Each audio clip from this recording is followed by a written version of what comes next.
ছেলে আমার কপালে সিঁদুর দিয়ে বলল, এখন তুমি আমার বিবাহিত স্ত্রী। পুজোর দিন সিঁদুর কিনতে গিয়েছিলাম ছেলের সাথে। দোকানদার বলল, কোন ধরনের সিঁদুর চাই? ছেলে বলল, সবচেয়ে ভালো কোয়ালিটির। বাড়ি ফিরে পুজো করার সময় ছেলে বলল, মা, আমি তোমার কপালে সিঁদুর দেব। আমি বললাম, নিজেই দিতে পারব। সে বলল, না, আমি দেব। সে আমার সামনে বসে খুব যত্ন করে আমার কপালে সিঁদুর দিল। তারপর আমার মাথার সিথিতেও সিঁদুর টেনে দিল। কাজ শেষে সে আমার মাথায় হাত রেখে বলল, এখন তুমি পরিপূর্ণ। আমি জিজ্ঞেস করলাম, মানে? সে বলল, মা, এই সিঁদুর তোমাকে আমার বিবাহিত স্ত্রী বানিয়ে দিয়েছে। আমি তোমাকে ভালোবাসি। এই সিঁদুর আমার পক্ষ থেকে তোমার কপালে। আয়নায় আমার কপালের লাল সিঁদুর দেখতে পাচ্ছিলাম। এই গল্পটি সম্পূর্ণ শুনলে আপনাদের পানি অটোমেটিক বের হয়ে যাবে, সো যত দ্রুত সম্ভব হাতের কাছে টিস্যু নিয়ে বসে পড়ুন। বিছানার চাদর যেন নষ্ট না হয় সেটা সম্পূর্ণ খেয়াল রাখার অনুরোধ জানিয়ে গল্পটি এখন শুরু করব। তার আগে সর্বশেষ অনুরোধ, দয়া করে এমন পানি বের করার গল্প নিয়মিত শুনতে আমাদের চ্যানেলটি সকলেই সাবস্ক্রাইব করুন। ধন্যবাদ। হ্যালো বন্ধুরা, আমার নাম মীরা খান। আমার বয়স ৩৯ বছর। আমার স্বামীর নাম রহিম খান, বয়স ৫০ বছর। আমাদের ২ সন্তান, রিয়াদ আর নাদিয়া।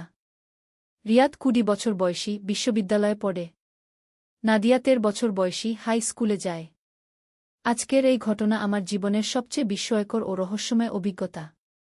এই গল্পটি শুনে আপনারা অবাক হয়ে যাবেন। রিয়াদ যখন বলেছিল আমি তার বিবাহিত স্ত্রী, তখন আমি প্রথমে কিছুই বুঝতে পারি নাই। কিন্তু পরে যা ঘটেছে সেটা সত্যিই অকল্পনীয়। সেই দিনটা ছিল দুর্গাপুজোর অষ্টমী। আমরা সবাই খুব ব্যস্ত ছিলাম পুজোর প্রস্তুতি নিয়ে। রিয়াদ আমাকে বলল, মা, চলো বাজার থেকে সিঁদুর কিনে আনি। গিয়ে আমি তার সাথে বের হলাম।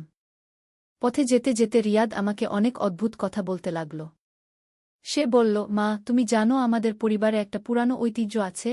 আমি বললাম, কী রকমের ঐতিহ্য? সে বলল, আমাদের বংশে পুরুষেরা তাদের মায়েদের কপালে নিজেরাই সিঁদুর পরিয়ে দেয়া।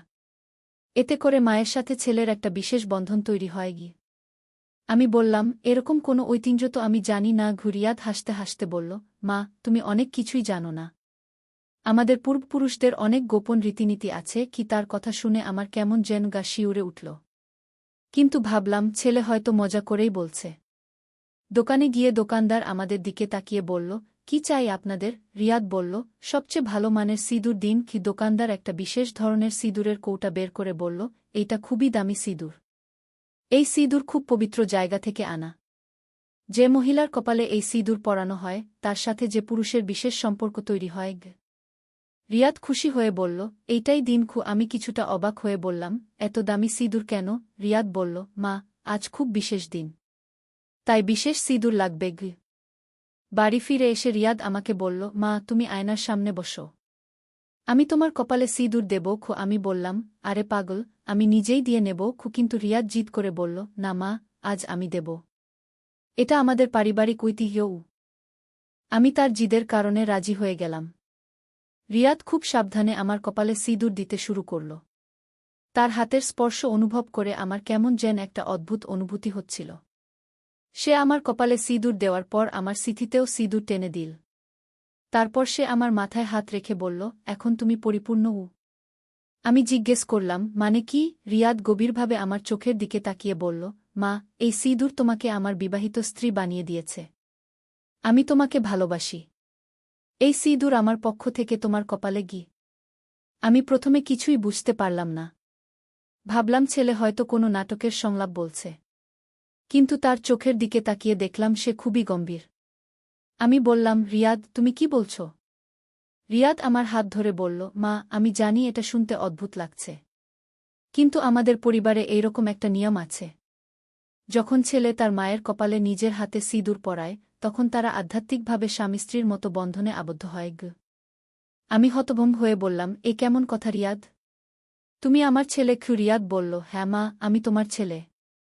কিন্তু আমাদের সম্পর্ক এখন আরও গভীর। এই সিঁদুর আমাদের মধ্যে একটা পবিত্র বন্ধন তৈরি করেছে। আমি দ্রুত আয়নার দিকে তাকালাম। আমার কপালে লাল সিঁদুর দেখে আমার মনে হচ্ছিল যেন সত্যিই কিছু একটা বদলে গেছে। সিঁদুরটা কেমন যেন একটা অদ্ভুত আলো ছড়াচ্ছিল। হঠাৎ করে আমার মনে পড়ল যে আমার স্বামী রহিম তো বাড়িতে নেই। সে অফিসের কাজে ঢাকা গেছে। নাদিয়া তার বান্ধবীর বাড়িতে আছে। মানে ঘরে শুধু আমি আর রিয়াদ। রিয়াদ আমার কাছে এসে বলল, মা, এখন তুমি আমার স্ত্রী। আমি তোমাকে স্ত্রীর মতো করেই ভালোবাসব। কি তার কথা শুনে আমার পুরো শরীরে কাঁপুনি ধরে গেল। আমি বললাম, রিয়াদ, তুমি কি বলছ? আমি তোমার মা গু। রিয়াদ আমার মুখের দিকে তাকিয়ে বলল, মা, তুমি চিন্তা করো না। আমি তোমাকে কষ্ট দেব না। কিন্তু এই সিঁদুর আমাদের মধ্যে একটা বিশেষ সম্পর্ক তৈরি করেছে গি। আমি উঠে দাঁড়িয়ে বললাম, আমি এই সিঁদুর মুছে ফেলব। কিন্তু রিয়াদ আমার হাত ধরে বলল, না মা, এইটা মুছে ফেলা যাবে না। একবার যে সিঁদুর পরানো হয়েছে সেটা আমাদের ভাগ্যের সাথে জড়িয়ে গেছে গি।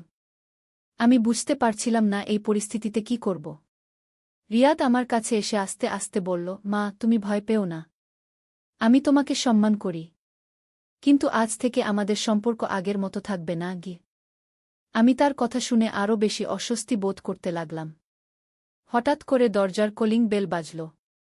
রিয়াদ দরজা খুলতে গেল। দেখলাম আমাদের প্রতিবেশী তানিয়া আন্টি এসেছেন। তিনি আমাদের দেখে বললেন, কি ব্যাপার মীরা, তোমার কপালের সিঁদুর দেখতে অনেক উজ্জ্বল লাগছে গু। রিয়াদ হেসে বলল, আন্টি, আজ আমি মায়ের কপালে সিঁদুর দিয়েছি। তানিয়া আন্টি বললেন, বাহ, খুবই সুন্দর। ছেলের হাতে সিঁদুর পরানো খুবই পবিত্র একটা কাজ গো। আমি মনে মনে ভাবলাম, তানিয়া আন্টি যদি জানতেন রিয়াদ কি বলেছে তাহলে কি ভাবতেন। তানিয়া আন্টি চলে যাওয়ার পর রিয়াদ আমার কাছে এসে বলল, দেখলে মা, আন্টিও বলেছেন এটা পবিত্র কাজ গো। আমি বললাম, কিন্তু তুমি যা বলেছ সেটা তো সম্পূর্ণ আলাদা। রিয়াদ বলল, মা, আমি মিথ্যে কিছু বলি নাই। আমাদের পূর্বপুরুষরা সত্যি এরকম বিশ্বাস করতেন গু। আমি আরও বিস্তারিত জানার জন্য বললাম, তাহলে তুমি কোথা থেকে এই সব জানলে? রিয়াদ বলল, মা, আমার দাদুর পুরানো একটা ডায়েরি পেয়েছিলাম। সেখানে এইসব লেখা আছে গু। আমি তার কথা শুনে আরও কৌতূহলী হয়ে গেলাম। বললাম, সেই ডায়েরিটা দেখাবে? রিয়াদ বলল, হ্যাঁ মা, এসো দেখাই। সে আমাকে তার রুমে নিয়ে গেল। সেখানে একটা পুরানো চামড়ার বাধাই করা ডায়েরি দেখাল। ডায়েরিটা খুলে দেখলাম সেখানে অনেক পুরানো হাতের লেখা। রিয়াদ একটা পাতা দেখিয়ে বলল, এইটা পড়ো মা গু। আমি পড়তে শুরু করলাম। আমাদের বংশে একটি বিশেষ ঐতিহ্য প্রচলিত আছে। যখন কোনো পুত্র তার জননীর কপালে স্বহস্তে সিঁদুর অর্পণ করেন, তখন তাদের মধ্যে এক আধ্যাত্মিক মিলন ঘটে। এই মিলনের ফলে মাতা ও পুত্রের মধ্যে এক অলৌকিক বন্ধন সৃষ্টি হয়। আমি আরও পড়তে লাগলাম, এই বন্ধনের ফলে মাতা ও পুত্র একে অপরের মনের কথা বুঝতে পারেন। তাদের মধ্যে এক গভীর ভালোবাসা জন্মায় যা সাধারণ মা-ছেলের সম্পর্কের চেয়ে অনেক বেশি। পড়তে পড়তে আমার মনে হচ্ছিল যেন সত্যিই কিছু একটা হয়েছে। রিয়াদের দিকে তাকিয়ে দেখলাম সে আমার দিকে এমনভাবে তাকিয়ে আছে যেন সে আমার মনের কথা পড়তে পারছে। আমি বললাম, রিয়াদ, এই সব তো অনেক পুরানো কথা। এখনকার যুগে এই সব কি সম্ভব? রিয়াদ আমার হাত ধরে বলল, মা, তুমি কি অনুভব করছো না যে আমাদের মধ্যে কিছু একটা বদলে গেছে? তোমার কপালের সিঁদুর দেখে আমার মনে হচ্ছে তুমি শুধু আমার মা নও, তুমি আমার সব কিছু গু। আমি সত্যি বলতে অনুভব করছিলাম যে আমার মধ্যেও কিছু একটা বদলে যাচ্ছে। রিয়াদের দিকে তাকিয়ে আমার মনে হচ্ছিল যেন সে শুধু আমার ছেলে নয়, সে আমার খুব কাছের কেউ। হঠাৎ করে আমার মোবাইলে ফোন এলো। দেখলাম রহিমের ফোন। আমি ফোন রিসিভ করলাম। রহিম বলল, মীরা, কেমন আছো? পুজোর প্রস্তুতি কেমন চলছে? আমি বললাম, সব ঠিক আছে। রহিম বলল, আমি আগামীকাল সকালে ফিরব গু।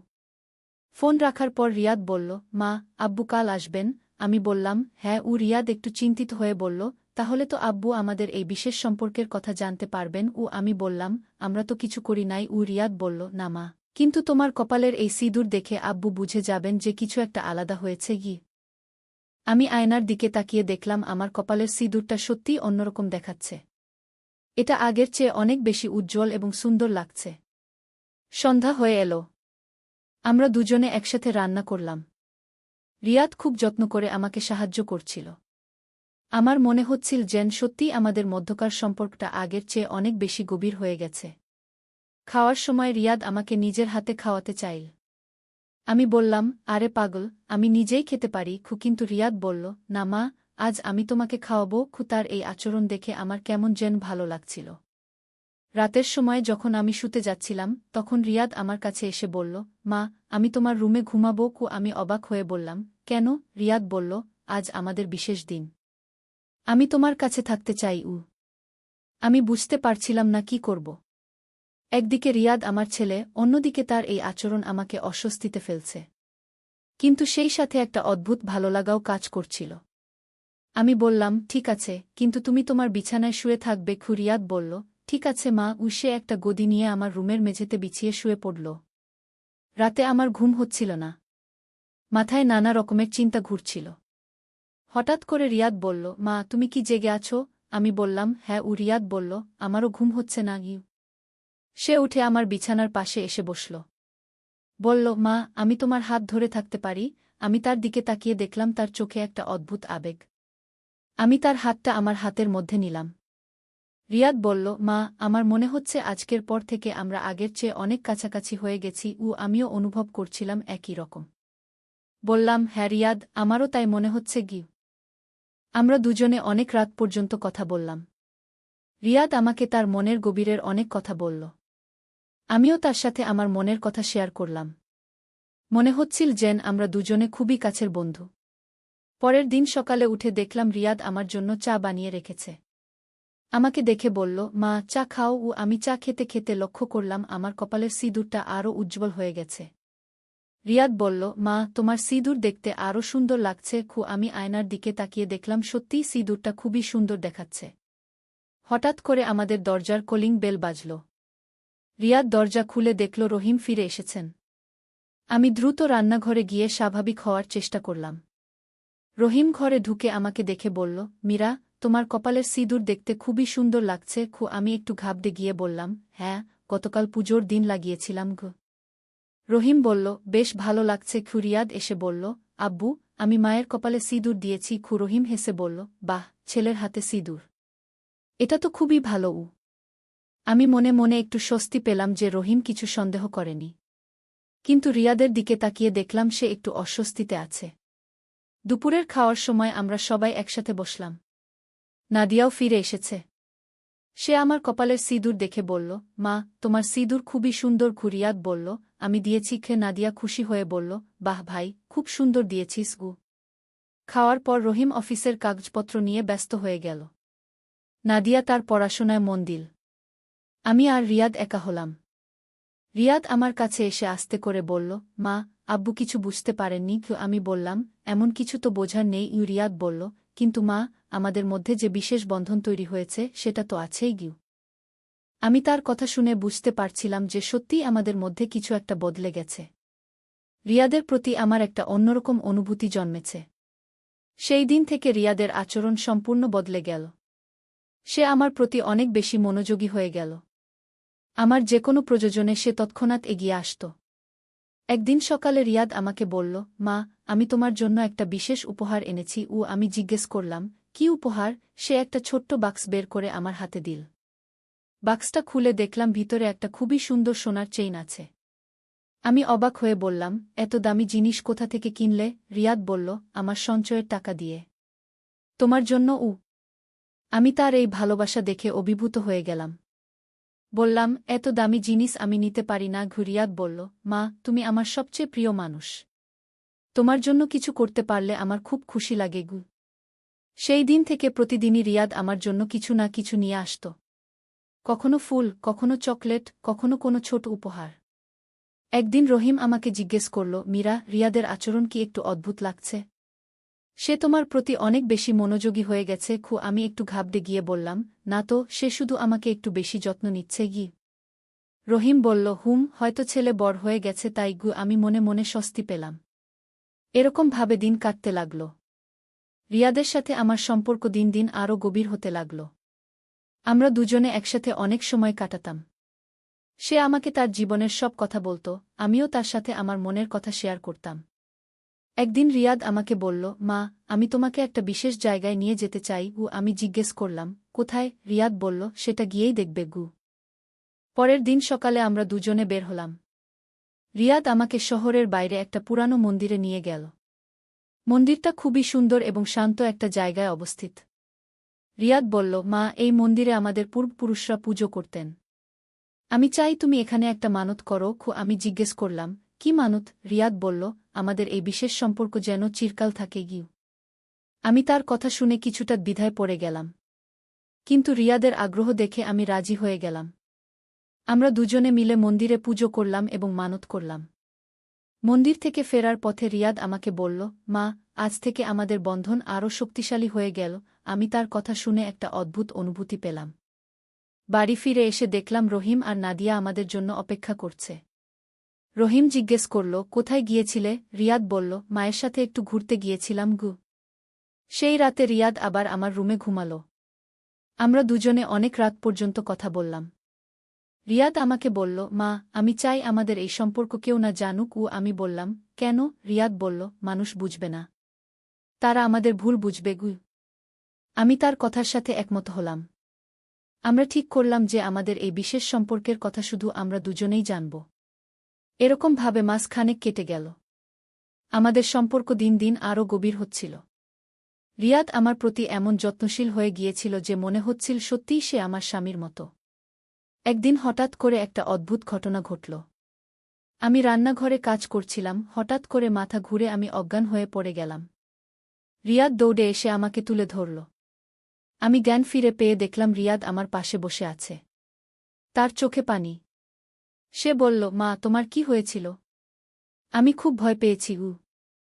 আমি বললাম, হয়তো একটু দুর্বলতার কারণে। রিয়াদ বলল, মা, আমি ডাক্তার ডাকছি। আমি বললাম, না, দরকার নেই।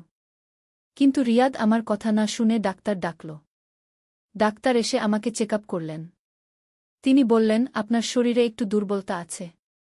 কিছু ওষুধ দিচ্ছি, নিয়মিত খাবেন কি। ডাক্তার চলে যাওয়ার পর রিয়াদ আমার কাছে এসে বলল, মা, আমি তোমাকে একা ছেড়ে যেতে পারব না। আমি তোমার সব যত্ন নেব। তার এই ভালোবাসা দেখে আমার চোখে পানি চলে এলো। বললাম, রিয়াদ, তুমি সত্যিই একটা ভালো ছেলে গু। সেই দিন থেকে রিয়াদ আমার যত্নে আরও মনোযোগী হয়ে গেল। সে আমার ওষুধের সময় মনে করিয়ে দিত, খাবারের সময় আমাকে পুষ্টিকর খাবার খেতে বলত। একদিন নাদিয়া আমাকে বলল, মা, রিয়াদ ভাই তোমার অনেক যত্ন নেয় গু। আমি বললাম, হ্যাঁ, সে খুব ভালো। নাদিয়া বলল, আমারও তো এরকম একজন ভাই থাকলে ভালো হতো। আমি হেসে বললাম, রিয়াদ তো তোমারও ভাই। নাদিয়া বলল, হ্যাঁ, কিন্তু সে তোমার প্রতি বেশি মনোযোগী গো। সেই রাতে রিয়াদ আমাকে বলল, মা, নাদিয়া কি কিছু সন্দেহ করছে? আমি বললাম, না, সে শুধু তোমার যত্নের কথা বলেছে। রিয়াদ একটু স্বস্তি পেল। এরপর আরও কিছুদিন কেটে গেল। আমাদের সম্পর্ক আরও গভীর হতে লাগল। রিয়াদ আমাকে বলল যে সে আমার ছাড়া বাঁচতে পারবে না। একদিন রহিম আমাকে একা পেয়ে বলল, মীরা, রিয়াদের ব্যাপারে আমার একটু সন্দেহ হচ্ছে। আমি ভয় পেয়ে বললাম, কী রকমের সন্দেহ? রহিম বলল, সে তোমার প্রতি অনেক বেশি আসক্ত হয়ে গেছে। এটা স্বাভাবিক নয়। আমি বললাম, তুমি ভুল ভাবছ। সে শুধু আমাকে ভালোবাসে গি। কিন্তু রহিমের সন্দেহ আমাকে চিন্তিত করে তুলল। আমি বুঝতে পারছিলাম যে আমাদের এই সম্পর্ক হয়তো অন্যদের কাছে অস্বাভাবিক লাগতে পারে। সেই রাতে আমি রিয়াদকে বললাম, তোমার আব্বুর মনে সন্দেহ হচ্ছে। রিয়াদ চিন্তিত হয়ে বলল, তাহলে আমাদের কি করা উচিত? আমি বললাম, আমরা একটু সাবধান থাকব। রিয়াদ বলল, কিন্তু মা, আমি তো তোমাকে ছেড়ে থাকতে পারব না। আমি বললাম, আমরা আগের মতোই থাকব, শুধু একটু সাবধান থাকব। পরের দিন থেকে আমরা চেষ্টা করলাম স্বাভাবিক আচরণ করতে। রিয়াদ আমার প্রতি তার যত্নে একটু কম মনোযোগী হওয়ার ভান করল। কিন্তু আমাদের মনের সম্পর্ক আগের মতোই রইল। আমরা চোখের ইশারায় একে অপরের মনের কথা বুঝতাম। একদিন রিয়াদ আমাকে বলল, মা, আমি কলেজ ছেড়ে দিতে চাই। আমি অবাক হয়ে বললাম, কেন? রিয়াদ বলল, আমি তোমার কাছেই থাকতে চাই। আমি বললাম, এটা ঠিক হবে না। তোমার পড়াশোনা চালিয়ে যেতে হবে। রিয়াদ বলল, কিন্তু মা, তোমার ছাড়া আমার মন বসে না। আমি তাকে বোঝালাম যে তার ভবিষ্যতের জন্য পড়াশোনা জরুরি। রিয়াদ অনিচ্ছুক হলেও আমার কথা মেনে নিল। এরকমভাবে আরও কিছুদিন কেটে গেল। হঠাৎ করে একদিন একটা বড় ঘটনা ঘটল। আমি বাজার থেকে ফিরছিলাম, রাস্তায় একটা দুর্ঘটনা হল। একটা গাড়ি আমাকে ধাক্কা দিয়ে দিল। আমি হাসপাতালে ভর্তি হলাম। রিয়াদ আমার খবর পেয়ে দৌড়ে এলো। সে আমাকে দেখে কাঁদতে শুরু করল। বলল, মা, তোমার কিছু হলে আমি বাঁচব না। ডাক্তার বললেন যে আমার তেমন কিছু হয়নি, কিছুদিন বিশ্রাম নিলেই ভালো হয়ে যাব। কিন্তু রিয়াদ খুবই চিন্তিত হয়ে গেল। হাসপাতালে আমার সাথে রিয়াদ রাত দিন থাকত। সে আমার সব যত্ন নিত। অন্য রোগীদের আত্মীয়রা বলত, আপনার ছেলে খুবই যত্নশীল। একদিন এক নার্স আমাকে বলল, আপনার ছেলে আপনাকে স্ত্রীর মতো যত্ন নিচ্ছে। এই কথা শুনে আমার মনে হলো যেন সত্যিই আমাদের সম্পর্কটা অন্যদের কাছে অদ্ভুত লাগছে। হাসপাতাল থেকে ছাড়া পেয়ে বাড়ি এলাম। রিয়াদ আমার জন্য আমার রুম সুন্দর করে সাজিয়ে রেখেছিল।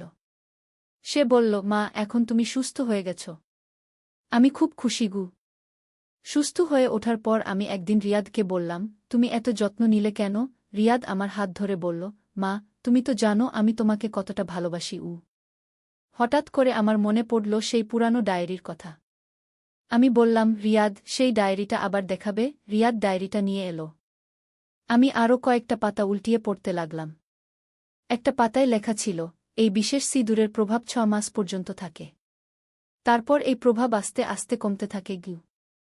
আমি আরও পড়লাম, যদি এই প্রভাব স্থায়ী করতে চান, তাহলে প্রতি 6 মাস অন্তর এই ক্রিয়া পুনরায় করতে হবে গু। আমি রিয়াদকে জিজ্ঞেস করলাম, তুমি কি এই সব পড়েছিলে? রিয়াদ একটু লজ্জিত হয়ে বলল, হ্যাঁ মা গু। আমি বললাম, তাহলে তুমি জানতে যে এটা সাময়িক?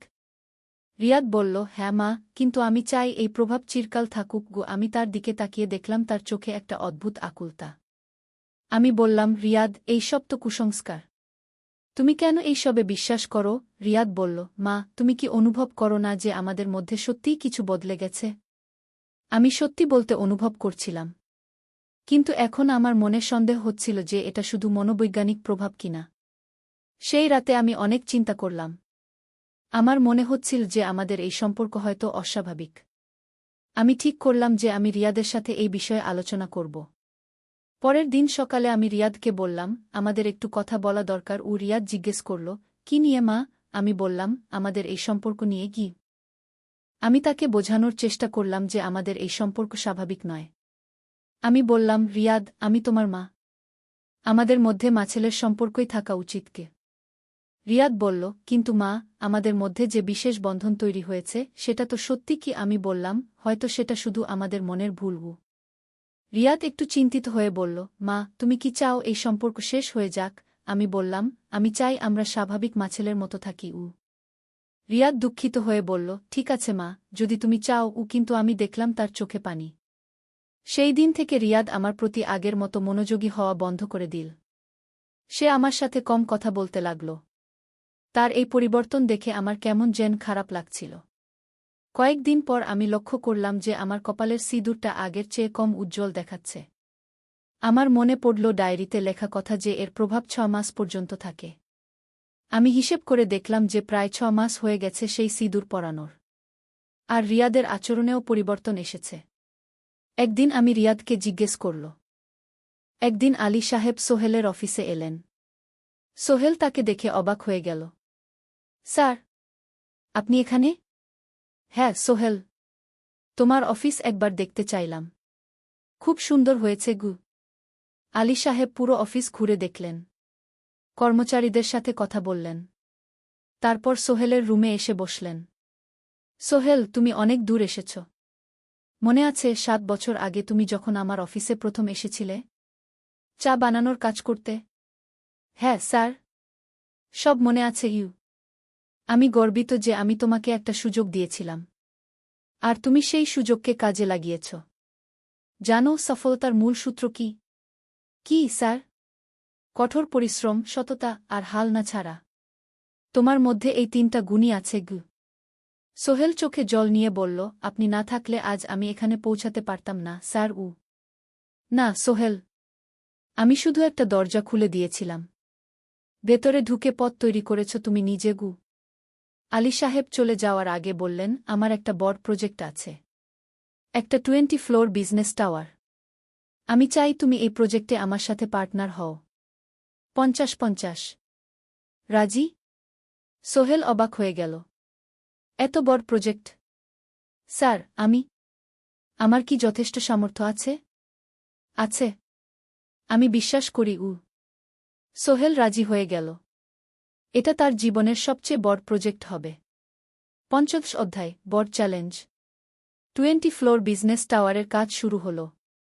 এটা সোহেলের জীবনের সবচেয়ে বড় চ্যালেঞ্জ। প্রজেক্টের বাজেট প্রায় 10 করোড় টাকা। সোহেলকে 5 করোড় টাকা ইনভেস্ট করতে হবে। সোহেল তার সব সঞ্চয়ে, ব্যাংক লোন আর কিছু ইনভেস্টর থেকে টাকা জোগাড় করল। এটা একটা বিশাল ঝুঁকি। যদি প্রজেক্ট ব্যর্থ হয়, সব শেষ। মিনা চিন্তিত ছিল। সোহেল, এত বড় ঝুঁকি নেওয়া ঠিক হবে? মিনা, জীবনে বড় কিছু করতে হলে ঝুঁকি নিতে হয়। আমি এই সুযোগ হাতছাড়া করতে চাই না কিন্তু যদি কিছু ভুল হয়? ভুল হবে না। আমি আলী সাহেবের সাথে আছি। উনি আমাকে গাইড করবেন। প্রজেক্ট শুরু হল। প্রথম 6 মাস সব ভালোই চলছিল। কাজ সময়মতো হচ্ছে, বাজেট ঠিক আছে। কিন্তু 7 মাসের মাথায় একটা বড় সমস্যা দেখা দিল। একজন প্রধান ইনভেস্টর হঠাৎ তার টাকা ফেরত চাইলেন। তিনি অন্য একটা জরুরি কাজে টাকা লাগবে বলে জানালেন। 1 করোড় টাকা ফেরত দিতে হবে। সোহেল বিপদে পড়ে গেল।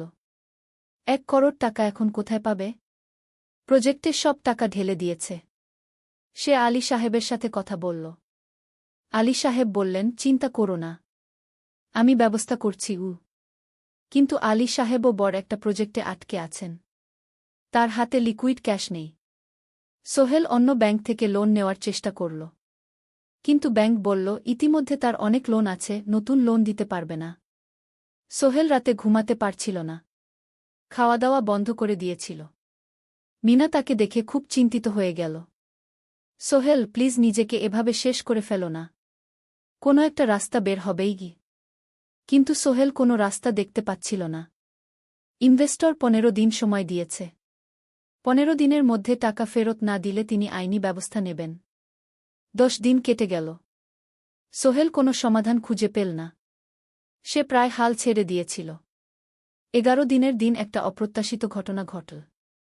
জাহিদ ভাই, সোহেলের পুরনো সহকর্মী, তার অফিসে এলেন।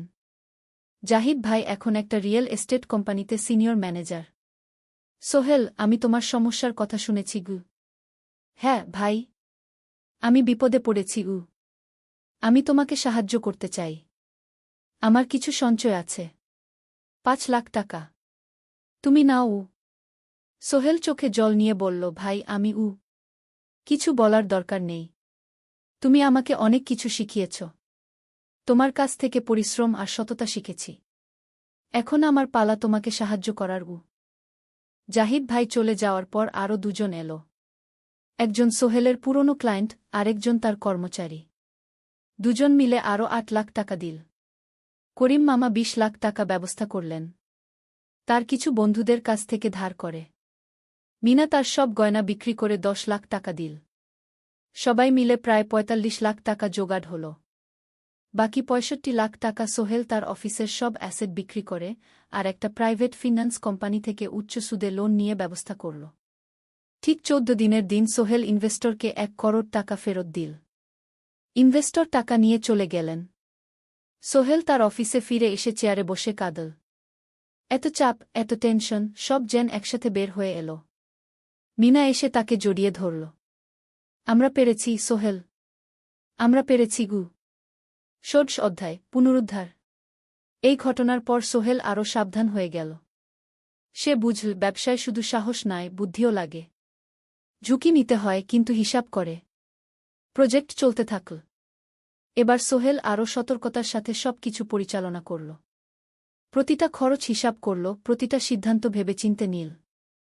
আরও 1 বছর পর 20 ফ্লোর বিজনেস টাওয়ার সম্পন্ন হল। চমৎকার বিল্ডিং, শহরের অন্যতম সুন্দর ভবন। বিল্ডিংয়ের উদ্বোধন অনুষ্ঠানে শহরের মেয়র এলেন। অনেক ব্যবসায়ী, সাংবাদিক এল।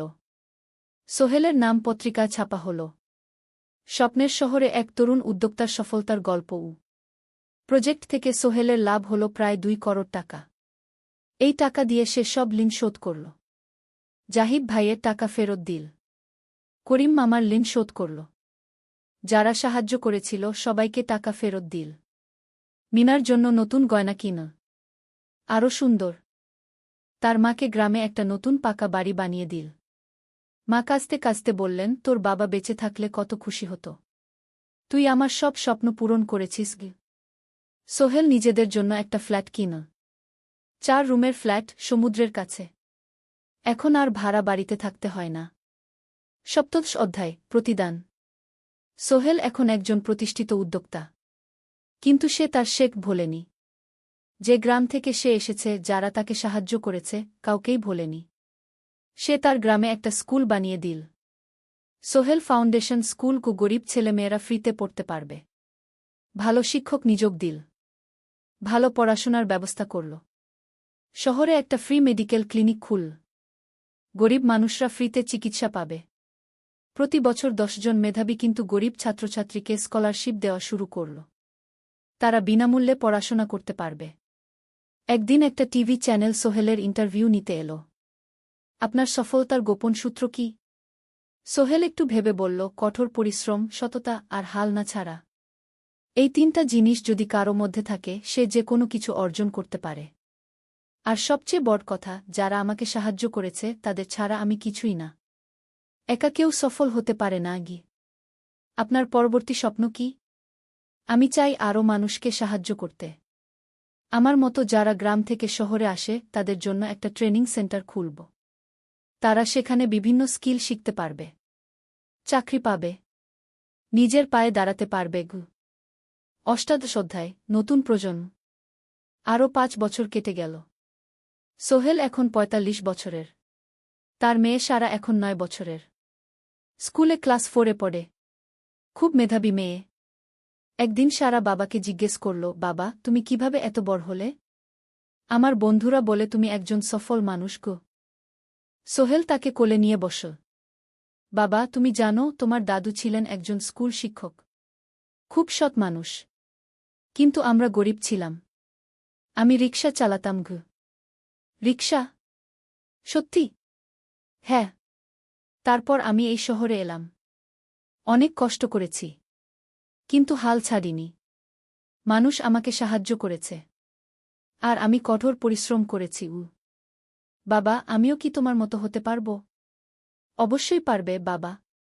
তবে মনে রেখো, সফলতা মানে শুধু টাকা পয়সা না। সফলতা মানে ভালো মানুষ হওয়া, অন্যদের সাহায্য করা, সৎ থাকা। সারা মাথা নাড়ল। আমি ভালো মানুষ হব বাবা। সোহেল তার মেয়েকে জড়িয়ে ধরল। মনে মনে ভাবল, তার জীবনের সব কষ্ট সার্থক হয়েছে। মিনা রান্নাঘর থেকে ডাকল, খাবার তৈরি। এসো। সোহেল সারাকে নিয়ে ডাইনিং টেবিলে গেল। ঋতু এসেছে।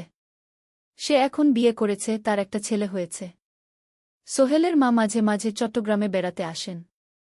আজও এসেছেন। সবাই মিলে খেতে বসল। হাসিগল্পে ভরা পরিবার।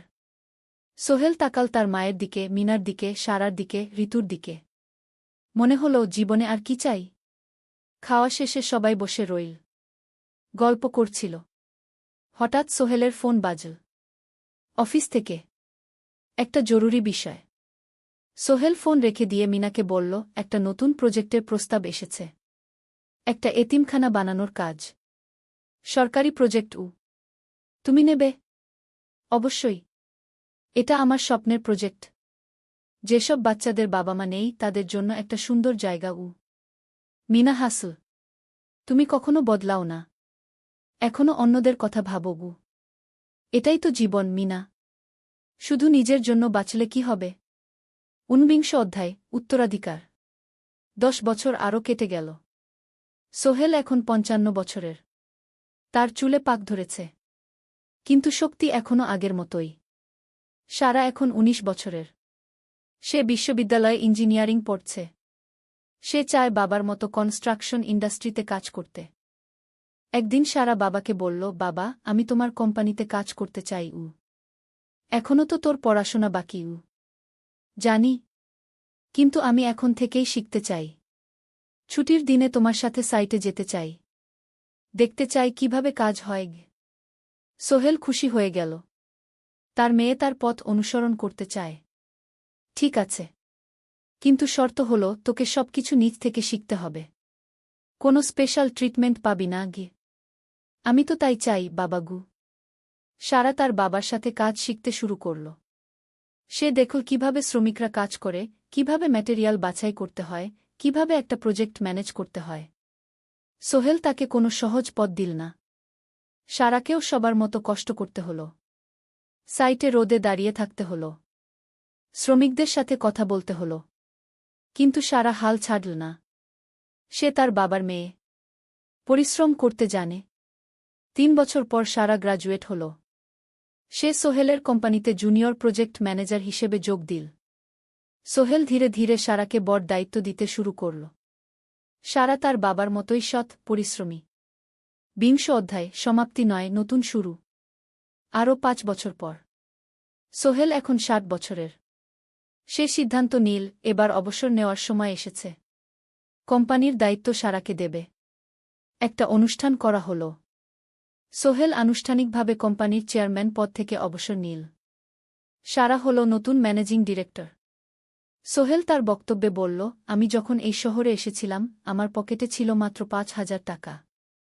একটা ছোট্ট ব্যাগ। আর অনেক স্বপ্ন। আজ ৪০ বছর পর আমি পেছনে ফিরে তাকাই, দেখি একটা দীর্ঘ পথ। সেই পথে অনেক কষ্ট ছিল, অনেক বাধা ছিল। কিন্তু ছিল অনেক ভালোবাসাও। অনেক মানুষের সাহায্যও। আমি বিশ্বাস করি সফলতা একা আসে না। এটা আসে অনেক মানুষের সমর্থন, ভালোবাসা আর বিশ্বাস নিয়ে। আমি যা কিছু অর্জন করেছি তা আমার একার না। এটা আমার পরিবারের, আমার কর্মচারীদের, আমার বন্ধুদের, সবার। আজ আমি আমার মেয়ে সারার হাতে এই দায়িত্ব তুলে দিচ্ছি। আমি জানি সে আমার চেয়ে ভালো করবে। কারণ সে শিখেছে আমার ভুল থেকে, আমার অভিজ্ঞতা থেকে। অনুষ্ঠান শেষ হল। সবাই চলে গেল। সোহেল আর মিনা অফিসে একা দাঁড়িয়ে রইল। মিনা, মনে আছে আমরা প্রথম কখন দেখা হয়েছিলাম? হ্যাঁ, তোমার সেই ছোট্ট মুদি দোকানে। তুমি বিস্কুট কিনতে এসেছিলে। কে ভেবেছিল সেই দিন থেকে আমাদের এই পর্যস্বপ্নের শহর। প্রথম অধ্যায়, যাত্রা শুরু। সকাল ৭টা বেজে গেছে। ঢাকার কমলাপুর রেলস্টেশনে মানুষের ভিড়। চারদিকে চা বিস্কুট বিক্রেতাদের চিৎকার, ট্রেনের হর্ন আর যাত্রীদের কোলাহল। এই বিশাল ভিড়ের মধ্যে একটা ছোট্ট ব্যাগ হাতে দাঁড়িয়ে আছে সোহেল। বয়স মাত্র ২২। গায়ের রং শ্যামলা, চোখে স্বপ্নের ঝিলিক। ভাইজা, চট্টগ্রামের টিকিট আছে? সোহেল টিকিট কাউন্টারের সামনে দাঁড়িয়ে জিজ্ঞেস করল। আছে। ৩০ টাকা। কাউন্টারের লোকটা উত্তর দিল। সোহেল তার পকেট থেকে টাকা বের করল। মোট ৫,০০০ টাকা। এই টাকা সে জমিয়েছে গত ৩ বছরে রিকশা চালিয়ে। তার স্বপ্ন ছিল চট্টগ্রাম গিয়ে একটা ভালো চাকরি পাওয়া। গ্রামে আর থাকতে চায় না সে। বাবা মারা গেছেন ১০ বছর আগে। মা আর ছোট বোন ঋতুকে নিয়ে সংসার চালাচ্ছিল রিকশা চালিয়ে।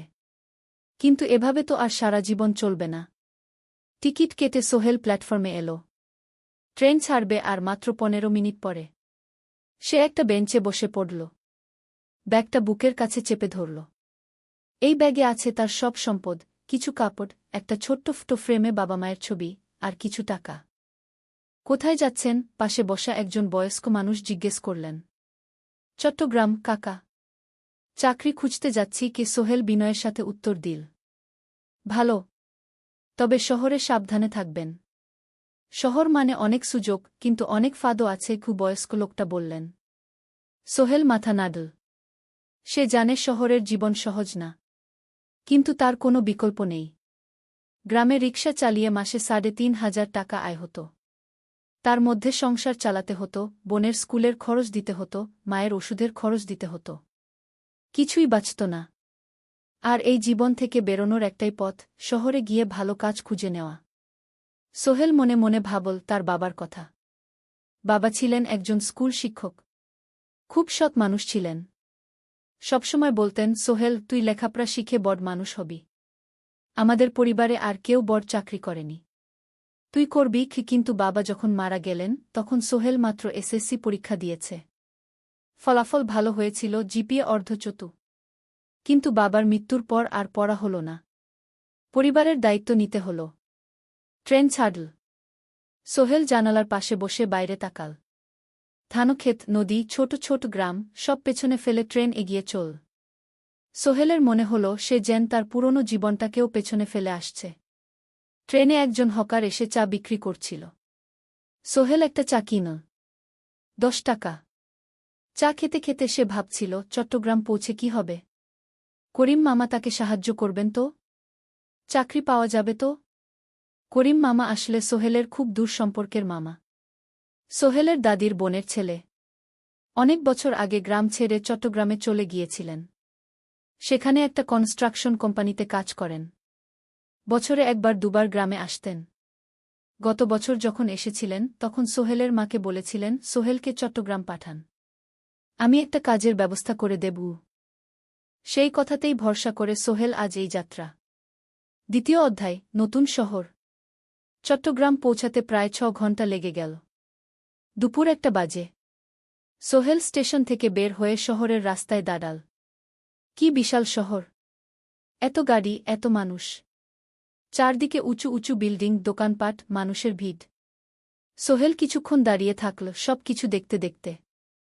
তার মনে হচ্ছিল সে যেন অন্য কোনো পৃথিবীতে এসে পড়েছে। তার পকেটে একটা ছোট্ট কাগজ আছে। সেখানে লেখা একটা ঠিকানা, করিম মিয়া, বাড়ি নং 23, রোড নং 5, আগ্রাবাদ, চট্টগ্রামকে। সোহেল একটা রিকশা ডাকল। কত নেবেন আগ্রাবাদ যেতে? 50 টাকা গু। সোহেল রিকশায় উঠল। রাস্তার দুধারে দোকান, মার্কেট, অফিস, সব কিছু দেখতে দেখতে সে অবাক হয়ে গেল। এত বড় শহর, এত কিছু! গ্রামের সেই ছোট্ট বাজারের সাথে কোনো তুলনাই হয় না। প্রায় আধা ঘণ্টা পর রিকশা একটা পুরনো বাড়ির সামনে থামল। 3 তলা বাড়ি, কিন্তু রং উঠে গেছে। সিঁড়ি দিয়ে উঠে 3য় তলায় করিম মামার ফ্ল্যাটে নক করল। দরজা খুলল এক মধ্যবয়সী মহিলা। কে? আসসালামু আলাইকুম আপা। আমি সোহেল। নোয়াখালীর গ্রাম থেকে এসেছি। করিম মামা বাড়িতে আছেন? মহিলা তাকে মাথা থেকে পা পর্যন্ত দেখল। করিম তো অফিসে গেছে। তুমি কে? কোথা থেকে এসেছ? সোহেল সব খুলে বলল। মহিলা তাকে ভেতরে ঢুকতে দিল। বসো। করিম সন্ধ্যায় ফিরবে গু। ফ্ল্যাটটা ছোট। 2টো রুম, একটা ছোট্ট রান্নাঘর আর একটা বাথরুম। কিন্তু সোহেলের কাছে খুব সুন্দর লাগল। গ্রামের সেই টিনের ঘরের চেয়ে তো অনেক ভালো। মহিলা তার নাম জানাল, সালমা। করিম মামার স্ত্রী। তাদের 2টো ছেলে, একজন ক্লাস 8-এ পড়ে, আরেকজন ক্লাস 5-এ। খেয়েছ? সালমা আপা জিজ্ঞেস করল। না আপা গু। অপেক্ষা করো। ভাত আছে, মাছ আছে। খাও। সোহেল প্রথমে রাজি হতে চাইল না। কিন্তু খুব খিদে পেয়েছিল। সকাল থেকে শুধু একটা চা আর বিস্কুট খেয়েছে। খাওয়া দাওয়ার পর সোহেল বসে রইল। সালমা আপা তাকে গল্প করতে লাগল। তোমার মা কেমন আছেন? তোমার বোন? ভালো আছে আপা। মার একটু গেটে বাত আছে। ওষুধ খাচ্ছেন। বোন স্কুলে পড়ে কু। তুমি কি করতে চাও এখানে? চাকরি খুঁজছি আপা। যে কোনো কাজ করব। বাসায় মা আর বোনকে টাকা পাঠাতে হবে। সালমা আপা মাথা নাড়ল। করিম তোমার জন্য কিছু একটা করবে। সে ভালো মানুষ গ। সারাদিন অপেক্ষা করল সোহেল। সন্ধ্যা 6টায় করিম মামা ফিরলেন। 50-এর কাছাকাছি বয়স, কালো রঙের প্যান্ট শার্ট পরা, হাতে একটা ব্যাগ। আরে সোহেল, কবে এলি? করিম মামা খুশি হয়ে বললেন। আজ সকালে মামা গু। করিম মামা তাকে জড়িয়ে ধরলেন। অনেকদিন পর দেখলাম। কেমন আছিস? ভালো আছি মামা গি। ভালো করেছিস এসে। এখানে অনেক সুযোগ আছে। তোর জন্য একটা কাজের ব্যবস্থা করে দেব। তবে প্রথমে কয়েকদিন এখানে থাক। শহরটা একটু চিনে নে। তারপর কাজে যোগ দিবি। সোহেলের মনে আসার আলো জ্বল। সে ভাবল হয়তো তার ভাগ্য এবার পাল্টাবে। 3য় অধ্যায়, প্রথম চাকরি। 1 সপ্তাহ পরে করিম মামা সোহেলকে তার কোম্পানিতে নিয়ে গেলেন। কোম্পানির নাম আলামিন কনস্ট্রাকশন। অফিসটা শহরের কেন্দ্রে, 5 তলা একটা বিল্ডিংয়ের দোতলায়। মালিক আলী সাহেব। 50-এর কাছাকাছি বয়স, মোটা চেহারা, চোখে সোনার ফ্রেমের চশমা। বড়লোক মানুষ, কিন্তু খুব কড়া। এই ছেলেটাকে কি কাজে লাগাবেন? আলী সাহেব করিম মামাকে জিজ্ঞেস করলেন। স্যার, ও আমার আত্মীয়। গ্রাম থেকে এসেছে। খুব পরিশ্রমী। যে কোনো কাজে লাগাতে পারেন। আলী সাহেব সোহেলের দিকে তাকালেন। তুমি কি পড়েছ? Sir, SSC pass. জিপিএ অর্ধচতু। হুম। ভালো। কম্পিউটার চালাতে পারো? না স্যার, পারি না। কিন্তু শিখতে চাই। আলী সাহেব একটু ভাবলেন। ঠিক আছে। তোমাকে অফিসের কাজে রাখব। ফাইল গুছানো, চা বানানো, কাগজপত্র নিয়ে যাওয়া, না এসব। মাসে 5,000 টাকা। রাজি আছো? জি স্যার। সোহেল খুশি হয়ে গেল। 5,000 টাকা। রিকশা চালিয়ে 3,500 পেত। এখানে 5,000। কাজ শুরু হলো পরদিন থেকে। সকাল 8টায় অফিসে যেতে হয়, ফিরতে হয় সন্ধ্যা 7টায়। প্রথম দিন সোহেল ঘুম থেকে উঠল ভোর ৫টায়। তৈরি হয়ে ৭:৩০টায় অফিসের উদ্দেশ্যে বের হল। করিম মামার বাড়ি থেকে অফিস প্রায় ৫ কিলোমিটার। বাসে যেতে হয়। অফিসে পৌঁছে সোহেল দেখল সেই প্রথম আলী সাহেব এখনও আসেননি। অফিস খোলা ছিল না। ৮-১০ মিনিট পর একজন লোক এসে অফিস খুল। তুমি নতুন? জি। আমি সোহেল গু। আমি জাহিদ, অ্যাসিস্ট্যান্ট ম্যানেজার। এসো উ। জাহিদ ভাই সোহেলকে সব কিছু দেখাল। অফিসে মোট ৬ জন কর্মচারী।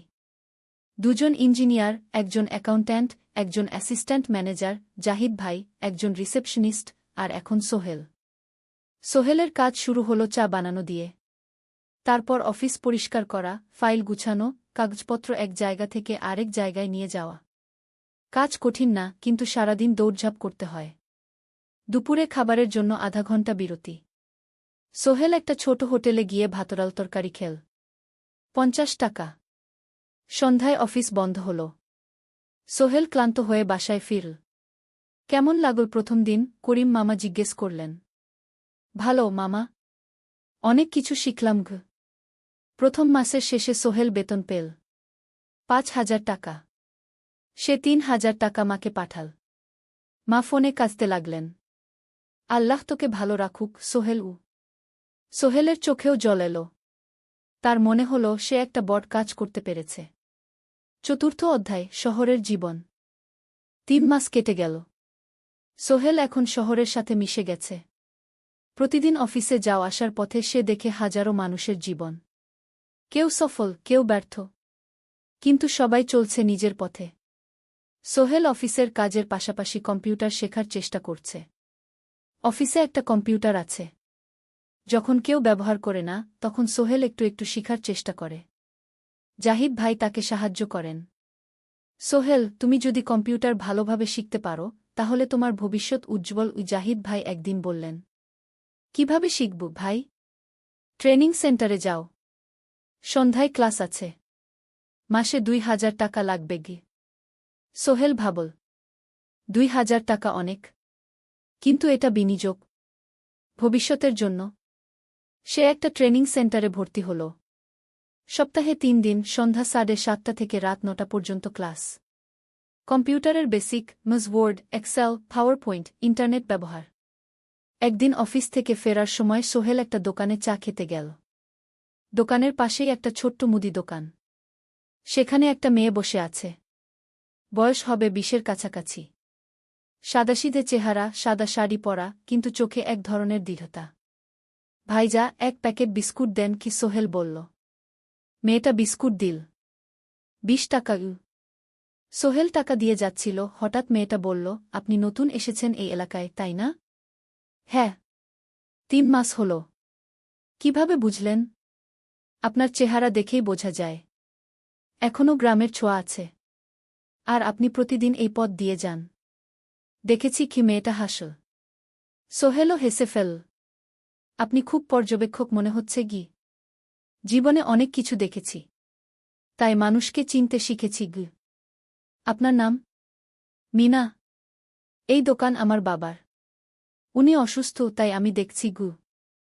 সেদিন থেকে সোহেল প্রায়ই সেই দোকানে যেতে শুরু করল। মিনার সাথে গল্প করত। ধীরে ধীরে তাদের মধ্যে একটা বন্ধুত্ব তৈরি হল।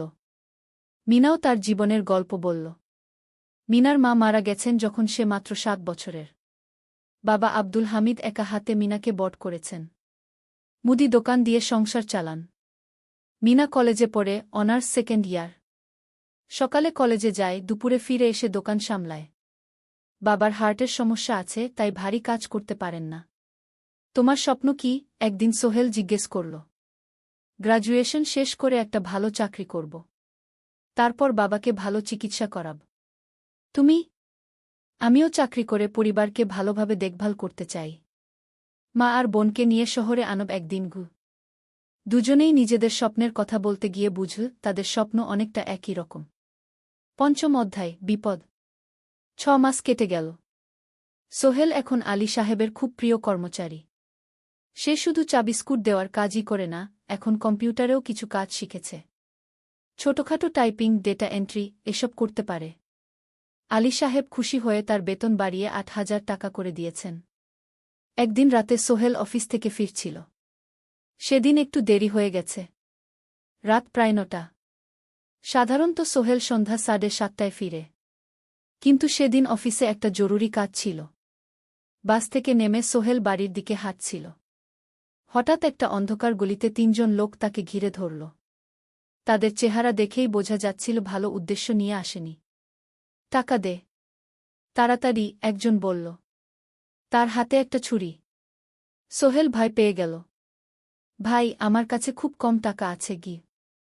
যা আছে দে, তাড়াতাড়ি করো। সোহেল কাঁপতে কাঁপতে তার পকেট থেকে ৫ টাকা বের করে দিল। এই টাকা দিয়ে সে বাজার করবে ভেবেছিল। কিন্তু ছিনতাইকারীরা সন্তুষ্ট হল না। শুধু ৫ টাকা? তোর ব্যাগে কি আছে? তারা সোহেলের ব্যাগ কেড়ে নিল। ব্যাগে ছিল তার মোবাইল, কম্পিউটার ট্রেনিং সেন্টারের সার্টিফিকেট আর কিছু গুরুত্বপূর্ণ কাগজপত্র। না ভাই, ব্যাগটা ফেরত দেন। ওতে আমার জরুরি জিনিস আছে। মোবাইল নিয়ে নেন, কিন্তু ব্যাগটা দেন গু। কিন্তু ওরা শুনল না। একজন সোহেলকে জোরে ধাক্কা দিল। সোহেল পড়ে গেল। মাথা রাস্তার কংক্রিটে ধাক্কা লেগে গেল। রক্ত বের হল। ৩ জন দৌড়ে পালিয়ে গেল। কিছুক্ষণ সোহেল অজ্ঞান হয়ে পড়ে রইল। তারপর ধীরে ধীরে জ্ঞান ফিরল। মাথায় প্রচণ্ড ব্যথা। সে উঠে দাঁড়ানোর চেষ্টা করল, কিন্তু মাথা ঘুরছিল। কোনোমতে একটা দেয়াল ধরে দাঁড়াল। একজন পথচারী তাকে দেখে থামল। কি হয়েছে ভাই? ছিনতাই হয়েছে গি? এসো, আমি তোমাকে হাসপাতালে নিয়ে যাই। কিন্তু সোহেল রাজি হল না। না, ঠিক আছি, বাড়ি যেতে পারব। সে কোনোমতে করিম মামার বাড়িতে পৌঁছাল। দরজা খুলেই সালমা আপা চিৎকার করে উঠলেন। ও আল্লাহ! কি হয়েছে? করিম মামা দৌড়ে এলেন। সোহেলকে ভেতরে নিয়ে গেলেন। তার মাথায় জল ঢেলে রক্ত পরিষ্কার করলেন। ক্ষতটা বেশ গভীর। হাসপাতালে যেতে হবে কি? করিম মামা বললেন। তারা একটা অটোরিকশা নিয়ে নিকটস্থ হাসপাতালে গেলেন। ডাক্তার সোহেলের মাথায় ৩টা সেলাই দিলেন। বলল, ১ সপ্তাহ বিশ্রাম নিতে হবে। কোনো ভারী কাজ করা যাবে না। হাসপাতাল থেকে ফিরে সোহেল শুয়ে রইল। তার মনে হচ্ছিল সবকিছু শেষ হয়ে গেছে। মোবাইল চলে গেছে, গুরুত্বপূর্ণ কাগজপত্র চলে গেছে। এখন ১ সপ্তাহ অফিস করতে পারবে না। পরদিন সকালে করিম মামা আলী সাহেবকে ফোন করে সব জানালেন। আলী সাহেব বললেন, ঠিক আছে, সোহেল ভালো হয়ে এলে আসবে, চিন্তার কিছু নেই গি। মিনা যখন এই খবর শুনল, সে সন্ধ্যায় সোহেলকে দেখতে এল করিম মামার বাড়িতে। সাথে এনেছিল কিছু ফল। কি হয়েছিল? মিনা চিন্তিত গলায় জিজ্ঞেস করল। সোহেল সব বলল। মিনা রেগে গেল। এই শহরে এখন অনেক অপরাধ বেড়ে গেছে। পুলিশ কিছু করে না। তুমি পুলিশে রিপোর্ট করেছ? না, লাভ নেই। তবুও করা উচিত। তোমার মোবাইলটা হয়তো খুঁজে পাওয়া যাবে গি। করিম মামা সোহেলকে নিয়ে পুলিশ স্টেশনে গেলেন। জেনারেল ডায়েরি করলেন। কিন্তু পুলিশ খুব একটা আশা দিল না। দেখি কিছু করা যায় কিনা গু। সোহেল বুঝল মোবাইল আর ফিরবে না। সেই ১ সপ্তাহ সোহেলের জীবনের সবচেয়ে কঠিন সময় ছিল। সে শুধু শারীরিকভাবেই ক্ষতিগ্রস্ত হয়নি, মানসিকভাবেও ভেঙে পড়েছিল। প্রতিরাতে দুঃস্বপ্ন দেখত। সেই ৩ জন ছিনতাইকারীর মুখ ভুলতে পারছিল না। মিনা প্রায় প্রতিদিন আসত। তাকে সাহস দিত। তুমি হাল ছেড়ো না সোহেল। জীবনে এরকম খারাপ সময় আসে, কিন্তু এটা কাটিয়ে ওঠাই হলো আসল বীরত্ব। সোহেলের মা গ্রাম থেকে ফোন করতেন, করিম মামার মোবাইল থেকে। তুই ভালো আছিস তো? সোহেল মাকে সব সত্যি বলেনি। শুধু বলেছে, হ্যাঁ মা, ভালো আছি। একটু জ্বর হয়েছিল, এখন ভালো। ১ সপ্তাহ পর সোহেল আবার অফিসে গেল। আলী সাহেব তাকে দেখে খুশি হলেন। কেমন আছো? ভালো আছি স্যার। ঠিক আছে, তবে প্রথম কয়েকদিন হালকা কাজ করবে গু। সোহেল আবার কাজে মন দিল। কিন্তু একটা জিনিস তাকে খুব কষ্ট দিচ্ছিল, তার মোবাইল নেই। মায়ের সাথে কথা বলতে পারছে না নিয়মিত। করিম মামার মোবাইল চাইতে সংকোচ লাগে। একদিন জাহিদ ভাই তাকে ডাকলেন। সোহেল, আমার একটা পুরনো মোবাইল আছে, তুমি ব্যবহার করো। না ভাই, আমি নাও। আমার কাজে লাগছে না। তুমি রাখো গু। সোহেল কৃতজ্ঞতায় প্রায় কেঁদে ফেল। ধন্যবাদ ভাই। মোবাইল পেয়ে সোহেল প্রথমেই মাকে ফোন করল। মা খুব খুশি হলেন। এতদিন ফোন করিসনি কেন? মা, মোবাইলটা নষ্ট হয়ে গিয়েছিল। নতুন নিয়েছি। মায়ের গলায় স্বস্তি ফুটে উঠল। ষষ্ঠ অধ্যায়, নতুন সুযোগ। আরও 3 মাস কেটে গেল। সোহেল পুরোপুরি সুস্থ হয়ে গেছে। তার জীবন আবার স্বাভাবিক হয়ে এসেছে। সে এখন কম্পিউটার ট্রেনিং শেষ করেছে। সার্টিফিকেট পেয়েছে। কিন্তু একটা ঘটনা তার জীবনে বড় পরিবর্তন নিয়ে এলো। একদিন সকালে আলী সাহেব তাকে ডাকলেন। সোহেল, বসো। সোহেল বসল। মনে একটু ভয় লাগছিল। আলী সাহেব কি তাকে বকবেন? সোহেল, তুমি তো এখন কম্পিউটার চালাতে পারো? জি স্যার, একটু একটু শিখেছি। ভালো। আমি তোমার কাজ দেখছি। তুমি খুব পরিশ্রমী। আর সৎ। আমাদের কোম্পানিতে এরকম মানুষের দরকার। সোহেল কিছু বুঝতে পারছিল না। আমি তোমাকে একটা সুযোগ দিতে চাই। আমাদের কোম্পানি একটা ট্রেনিং প্রোগ্রাম চালু করছে নতুন কর্মচারীদের জন্য। 6 মাসের কোর্স। কম্পিউটার অ্যাকাউন্টিং, ভবন নির্মাণের হিসাব নিকাশ, প্রজেক্ট ম্যানেজমেন্ট সব শিখবে। কোম্পানি সব খরচ দেবে। ট্রেনিংয়ের সময় তোমার বেতনও চলবে। রাজি আছো? সোহেল বিশ্বাস করতে পারছিল না। স্যার, সত্যি? আমাকে এত বড় সুযোগ দিচ্ছেন? হ্যাঁ। তুমি ভালো ছেলে। পরিশ্রমী। আমি তোমাকে এগিয়ে দিতে চাই। ভবিষ্যতে তুমি এই কোম্পানির একজন গুরুত্বপূর্ণ কর্মচারী হবে। সোহেল কৃতজ্ঞতায় প্রায় কেঁদে ফেল। ধন্যবাদ স্যার। আমি কঠোর পরিশ্রম করব। আমি জানি। সেদিন সন্ধ্যায় সোহেল মিনার দোকানে গেল। মিনাকে খবরটা দিল। মিনা খুব খুশি হল। তার চোখে জল এসে গেল। তুমি পারবে সোহেল। আমি জানি। সোহেল তার মা আর বোনকেও ফোন করে খবরটা দিল। মা কাঁদতে লাগলেন। তোর বাবা বেঁচে থাকলে কত খুশি হতো। ট্রেনিং শুরু হলো পরের মাস থেকে। প্রতিদিন সকালে 3 ঘন্টা ক্লাস, তারপর বাকি সময় অফিসের কাজ। ক্লাসে 5 জন নতুন কর্মচারী। সবাই তরুণ, উৎসাহী। শিক্ষক ছিলেন একজন অভিজ্ঞ ইঞ্জিনিয়ার। নাম রহিম স্যার। তিনি খুব ভালোভাবে সব কিছু বুঝাতেন। কম্পিউটার অ্যাকাউন্টিং, এক্সেলে জটিল ক্যালকুলেশন, প্রজেক্টের বাজেট তৈরি, সময় ব্যবস্থাপনা সব। সোহেল পুরো মনোযোগ দিয়ে শিখতে লাগল। সন্ধ্যায় বাড়ি ফিরে প্র্যাকটিস করত। করিম মামার ছেলের কাছ থেকে একটা ল্যাপটপ ধার নিত কখনো কখনো। 6 মাস পরে ট্রেনিং শেষ হল। সবাই সার্টিফিকেট পেল। আলী সাহেব একটা অনুষ্ঠান করলেন।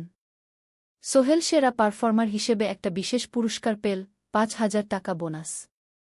আলী সাহেব ঘোষণা করলেন, সোহেল, আজ থেকে তুমি আমাদের জুনিয়র অ্যাকাউন্ট অ্যাসিস্ট্যান্ট। তোমার বেতন 15,000 টাকা। সোহেল অবাক হয়ে গেল। 8,000 থেকে 15,000। প্রায় দ্বিগুণ। সেদিন রাতে সোহেল ঘুমাতেই পারল না। খুশিতে, উত্তেজনায় তার চোখে ঘুম নেই। সে ভাবল তার জীবন কিভাবে বদলে যাচ্ছে। 2 বছর আগে যে রিকশা চালাত, আজ সে একটা নামকরা কোম্পানির অ্যাকাউন্ট অ্যাসিস্ট্যান্ট। 7ম অধ্যায়, প্রেম ও প্রস্তাব। 1.5 বছর হয়ে গেল সোহেলের চট্টগ্রাম আসার। সে এখন একজন সফল যুবক। তার মা গ্রামে খুব খুশি। প্রতি মাসে সোহেল 10,000 টাকা পাঠায়। ছোট বোন ঋতু এখন কলেজে ভর্তি হয়েছে সোহেলের পাঠানো টাকায়। মায়ের চিকিৎসাও ভালোভাবে হচ্ছে। মিনার সাথে সোহেলের সম্পর্ক এখন আর শুধু বন্ধুত্ব নয়। দুজন দুজনকে ভালোবাসে। কিন্তু কেউ কাউকে সরাসরি বলার সাহস পায়নি। প্রতিদিন দেখা হয়, গল্প হয়, কিন্তু সেই একটা কথা বলা হয়ে ওঠে না। একদিন শুক্রবার ছুটির দিন। সোহেল মিনাকে বলল, আজ কি একটু ঘুরতে যাবে? কোথায়? পতেঙ্গা বিচ। তুমি কি কখনো গেছ? না। কিন্তু আমার দোকান। শুক্রবার। তোমার বাবা সামলাবে। মিনা রাজি হয়ে গেল। দুপুরে দুজনে বাস নিয়ে পতেঙ্গা গেল। সমুদ্র দেখে মিনা অবাক হয়ে গেল। কি সুন্দর। দুজনে বালিতে বসল। ঢেউয়ের শব্দ শুনতে শুনতে গল্প করছিল। হঠাৎ সোহেল বলল, মিনা, তোমার সাথে কিছু বলার ছিল। বলো উ।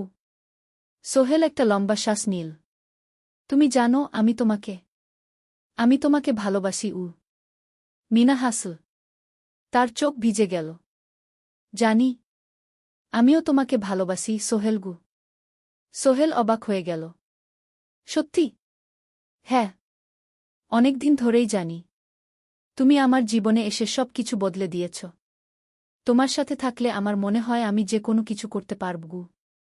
দুজনে কিছুক্ষণ চুপ করে বসে রইল। সমুদ্রের ঢেউ এসে পায়ে লাগছিল। সূর্য পশ্চিমে ঢলে পড়ছে। আকাশ লালকুমলা হয়ে গেছে। কিন্তু আমার বাবার সাথে কথা বলতে হবে কি মিনা বলল। আমি তৈরি। যখন বলবে তখন বলবো। পরের সপ্তাহে সোহেল মিনার বাবার সাথে কথা বলল। আব্দুল হামিদ সাহেব প্রথমে একটু দ্বিধা করলেন। তুমি কোনো পরিবারের ছেলে? তোমার বাবা কি করতেন? সোহেল সব সত্যি বলল। তার বাবা ছিলেন স্কুল শিক্ষক। মারা গেছেন 10 বছর আগে। মা গ্রামে থাকেন। ছোট বোন কলেজে পড়ে। তুমি নিজে কি করো? আমি আলামিন কনস্ট্রাকশন কোম্পানিতে জুনিয়র অ্যাকাউন্ট অ্যাসিস্ট্যান্ট। মাসে 15,000 টাকা বেতন উ। আব্দুল হামিদ সাহেব ভাবলেন। তারপর বললেন, দেখো মিনা আমার একমাত্র সন্তান। তার মা নেই। আমি একা তাকে বড় করেছি। আমি চাই মিনা একজন ভালো ছেলের সাথে বিয়ে হোক। তুমি দেখতে ভালো ছেলে মনে হচ্ছে। কিন্তু আমাকে তোমার মায়ের সাথে দেখা করতে হবে। তোমার পরিবারকে জানতে হবে গি। জি আঙ্কেল। আমি ব্যবস্থা করছি উ। সোহেল খুশিতে আটখানা। সে সেদিন রাতেই তার মাকে ফোন করল। মাকে সব বলল। মা প্রথমে অবাক হলেন। তারপর খুশি হলেন। মিনা মেয়েটা কেমন? খুব ভালো মা। তুমি দেখলে পছন্দ করবে গি। ঠিক আছে। আমি আর ঋতু আসছি চট্টগ্রাম ঘ। 2 সপ্তাহ পর সোহেলের মা আর বোন চট্টগ্রাম এলো। সোহেল তাদের নিয়ে মিনার বাড়িতে গেল। 2 পরিবার একসাথে বসল। মিনার বাবা সোহেলের মাকে দেখে খুশি হলেন। সোহেলের মা সহজ সরল ভদ্রমহিলা। আপনার ছেলে খুব ভালো। মিনা তাকে পছন্দ করে। আমিও রাজি গো আব্দুল হামিদ সাহেব বললেন। আমার সোহেল সৎ ছেলে। মিনাকে খুব ভালোবাসে। আমি জানি ও মিনাকে সুখে রাখবে কি সোহেলের মা বললেন। বিয়ের তারিখ ঠিক হল। 3 মাস পর। এই 3 মাসে সোহেল যথেষ্ট টাকা জমাবে।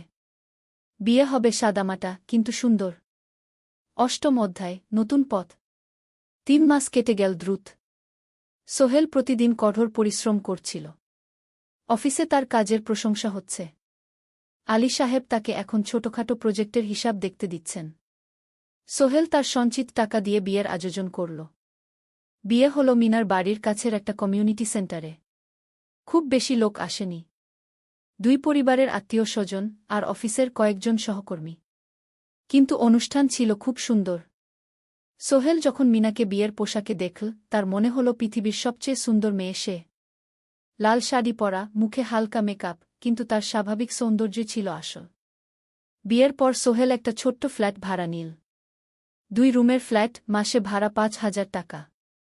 মিনা এখনও তার পড়াশোনা চালিয়ে যাচ্ছে। আরও 1 বছর বাকি গ্র্যাজুয়েশন শেষ হতে। সোহেলের মা আর বোন গ্রামে ফিরে গেল। মা বলে গেলেন, সোহেল মিনাকে ভালো রাখিস।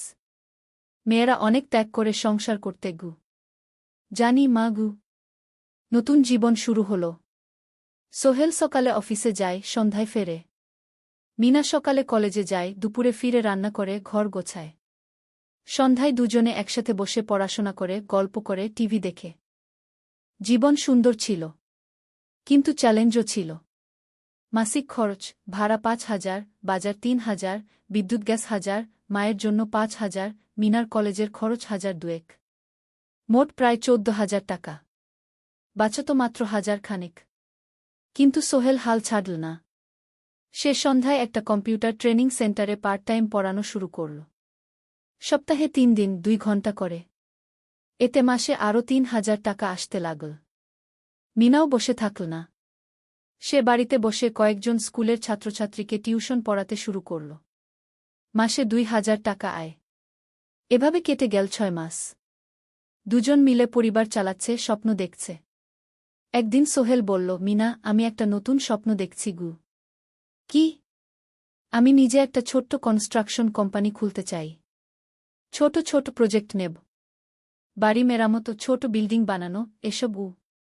তোমার কি যথেষ্ট অভিজ্ঞতা আছে? আছে। আমি 2 বছর ধরে এই কাজের সাথে জড়িত। অনেক কিছু শিখেছি। আর আলী সাহেবও আমাকে সাহায্য করবেন। কিন্তু টাকা কোথায়? কোম্পানি খুলতে তো অনেক টাকা লাগবে। আমি জমাচ্ছি। আরও 1 বছর কাজ করব। তারপর চেষ্টা করব। মিনা তাকে সমর্থন দিল। তুমি পারবে। তোমার মধ্যে সেই শক্তি আছে। নবম অধ্যায়, চ্যালেঞ্জের সময়। কিন্তু ভাগ্য সবসময় অনুকূলে থাকে না। সোহেল যখন স্বপ্ন দেখছিল নিজের কোম্পানি খোলার, তখনই একটা বড় সমস্যা এলো। আলী সাহেবের কোম্পানি একটা বড় প্রজেক্ট পেয়েছিল। একটা 10তলা বিল্ডিং বানানোর কাজ। কিন্তু প্রজেক্টের প্রধান ইনভেস্টর হঠাৎ পালিয়ে গেল। তিনি কোম্পানির কাছ থেকে প্রায় 50 লাখ টাকা নিয়ে গেছেন, কিন্তু কাজ শেষ হয়নি। কোম্পানি বড় ক্ষতির মুখে পড়ল। আলী সাহেব অনেক কর্মচারীকে ছাঁটাই করতে বাধ্য হলেন। প্রায় 10 জনকে চাকরি থেকে বাদ দিলেন। বাকিদের বেতন কমাতে হল। সোহেলকে আলী সাহেব ডেকে বললেন, সোহেল, আমি তোমাকে রাখতে চাই। তুমি বিশ্বস্ত কর্মচারী। কিন্তু তোমার বেতন কমাতে হবে। 15,000 থেকে 10,000। সোহেল মনে মনে চিন্তায় পড়ে গেল। 10,000 টাকায় সংসার চলবে কিভাবে? মায়ের খরচ, ভাড়া, বাজার সব মিলিয়ে তো 14,000 টাকা লাগে। কিন্তু সে কিছু বলল না। ঠিক আছে স্যার। বাড়ি ফিরে সোহেল মিনাকে সব বলল। মিনা চিন্তিত হয়ে গেল। এখন কি হবে? চিন্তা করো না। আমি পার্ট টাইম টিউশনির সময় বাড়াব।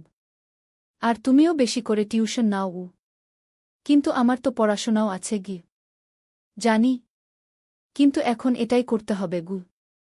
সোহেল সন্ধ্যায় আরও 2টো জায়গায় পার্ট টাইম কাজ খুঁজল। একটা দোকানের সন্ধ্যায় হিসাব দেখার কাজ পেল। মাসে 2,000 টাকা। আরেকটা জায়গায় সপ্তাহান্তে কম্পিউটার রিপেয়ারের কাজ পেল। মাসে 1,500 টাকা। মিনাও 3 জন নতুন স্টুডেন্ট নিল টিউশনে। তার আয় বাড়ল 2,000 থেকে 3,500-এ। কঠিন সময় ছিল। সোহেল সকাল 8টায় অফিসে যেত, সন্ধ্যা 6টায় ফিরত। তারপর একটু বিশ্রাম নিয়ে 7:30টায় বের হতো পার্ট টাইম কাজে। রাত 10টায় বাড়ি ফিরত। রবি-সোমবার কম্পিউটার রিপেয়ারের কাজ। মিনাও সকালে কলেজে যেত, দুপুরে ফিরে রান্না করত, তারপর বিকেলে টিউশন পড়াত। রাতে খাওয়া দাওয়ার পর পড়াশোনা করত। দুজনেরই শরীর খারাপ হতে শুরু করল। সোহেল একদিন অফিসে অজ্ঞান হয়ে পড়ে গেল। ডাক্তার দেখাতে নিয়ে গেল। ডাক্তার বলল, অতিরিক্ত পরিশ্রম। শরীরে পুষ্টির অভাব। ঠিকমতো খাচ্ছেন না মনে হচ্ছে। সত্যি কথা, খরচ বাঁচাতে সোহেল আর মিনা অনেক সময় কম খেত। মাংস মাছ কিনত সপ্তাহে একদিন। বাকি সময় শাকসবজি, ডাল। মিনা সোহেলকে বলল, আর নয় সোহেল। তুমি এভাবে নিজেকে শেষ করে ফেলছ। আমার পড়াশোনা বন্ধ করে দিই। আমি ফুল টাইম চাকরি করি। না, সোহেল জোর দিয়ে বলল। তোমার পড়াশোনা বন্ধ হবে না। আরও মাত্র 6 মাস বাকি। তুমি গ্রাজুয়েট হবেই। কিন্তু তুমি। আমি ঠিক হয়ে যাব। চিন্তা করো না। কিন্তু পরিস্থিতি আরও খারাপ হলো যখন সোহেলের মায়ের অসুখ হল। হার্টের সমস্যা। হাসপাতালে ভর্তি করতে হল। খরচ 50,000 টাকা। সোহেলের হাতে এত টাকা কোথায়? সে করিম মামার কাছে ধার চাইল। করিম মামা 20,000 টাকা দিলেন। বাকি 30,000 টাকা সোহেল একটা এনজিও থেকে ঋণ নিল। সুদের হার মাসে 2%। মায়ের চিকিৎসা হল।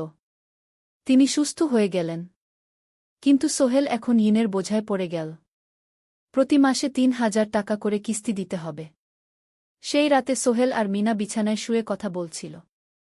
সোহেল বলল, মিনা, আমি মনে হয় ভুল করেছি। শহরে এসে বিয়ে করে তোমাকে কষ্টে ফেলেছি। মিনা তার হাত ধরল।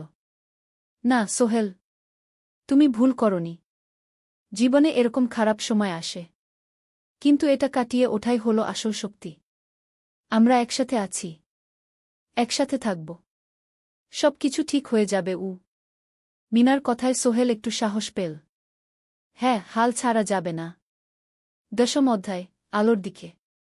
3 মাস পরে পরিস্থিতি একটু ভালো হতে শুরু করল। আলী সাহেবের কোম্পানি একটা নতুন প্রজেক্ট পেল, একটা স্কুল বিল্ডিং বানানোর কাজ। কোম্পানি আবার স্থিতিশীল হতে শুরু করল। আলী সাহেব সোহেলকে ডেকে বললেন, সোহেল, আমি তোমার কঠোর পরিশ্রম দেখেছি। খারাপ সময়েও তুমি কোম্পানি ছেড়ে যাওনি। আমি কৃতজ্ঞ। আজ থেকে তোমার বেতন আবার 15,000 টাকা। সোহেল খুশি হয়ে গেল। ধন্যবাদ স্যার। মিনাও গ্র্যাজুয়েশন শেষ করল, ভালো ফলাফল করল। সে এখন চাকরি খুঁজছে। একদিন মিনা একটা প্রাইভেট স্কুলে শিক্ষিকার ইন্টারভিউ দিতে গেল। ইন্টারভিউ ভালো হল, তাকে নিযোগ দেওয়া হল। বেতন 12,000 টাকা। সেদিন সন্ধ্যায় দুজনে মিলে একটা ছোট্ট পার্টি করল। একটা বিরিয়ানি কিন, কোমল পানীয় কিন।